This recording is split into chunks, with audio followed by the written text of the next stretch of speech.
Here's a question. Should prisoners be allowed to smoke cigarettes in jail? They were up until 2015 when it was banned, and instead prisoners were supplied with nicotine patches. But then they started using nicotine patches combined with pages ripped from the Bible to make their own cigarettes, and so they were banned. And now we've got a situation where liquid nicotine, that's used to make e-cigarettes, is one of the most smuggled items in prisons around Australia. Victorian authorities have seized 450 litres of nicotine oil in the 9 months to March. I think this is one of those issues where every solution just creates another problem. And so I can't believe I'm going to say this, Freya and Caleb, but Caleb, I reckon allow prisoners to smoke cigarettes, you'll solve a raft of problems. I don't see why they shouldn't be able to smoke when everyone else is allowed to smoke. And I know you might say, oh, well, you know, you're in prison, you should be deprived of your rights. But let's be honest, prisoners are pretty prickly characters at the best of times, right? And so something to calm them down a little bit is probably not a bad thing. And it's probably also not a bad thing if they smoke themselves into an earlier grave. I mean, if you're in prison and you want to say, yep, I'm willing to give up 10 years of my life so that the taxpayer doesn't have to spend $100,000 a year to feed me and put a roof over my head. At least that's what it used to be. I mean, it was $100,000 a year 10 years ago. So I hate to think of what they're spending every year now to keep someone in prison. You want to smoke yourself into an early grave? Go for your life. Couldn't give a stuff.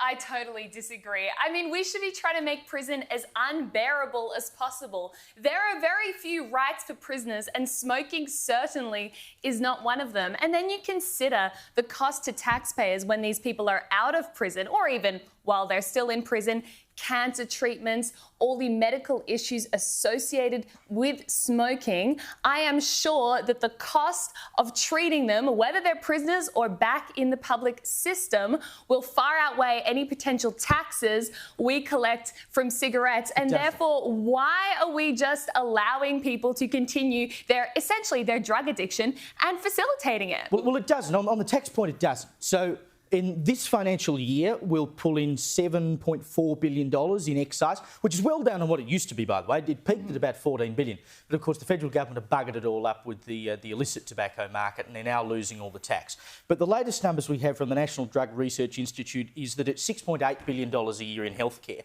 So the government actually turns a profit on smokers, which is why, as I've said before, they are the true lifters of this country. Smokers and drinkers are the true lifters of this country because they spend money, they give tax voluntarily to the government that other people don't. So it's actually a net profit maker for the federal government. So you can't argue it on that point. My problem with the ban is it's not achieving what it was set out to do. The ban is ostensibly to improve the health of prisoners, except studies have shown that, 63% of prisoners, this is from the Medical Journal of Australia, 63% of prisoners upon release from jail smoke a cigarette the day they get out of prison. So they're not quitting even though the ban is in place. They're just finding other ways to smoke. Hence, we've now got this illegal trade within prisons. Have a look at this footage, amazing footage from Parklea Prison here in Sydney. See that bin? It was left in the middle of the courtyard. And if you can watch there on the screen carefully, we'll play it again.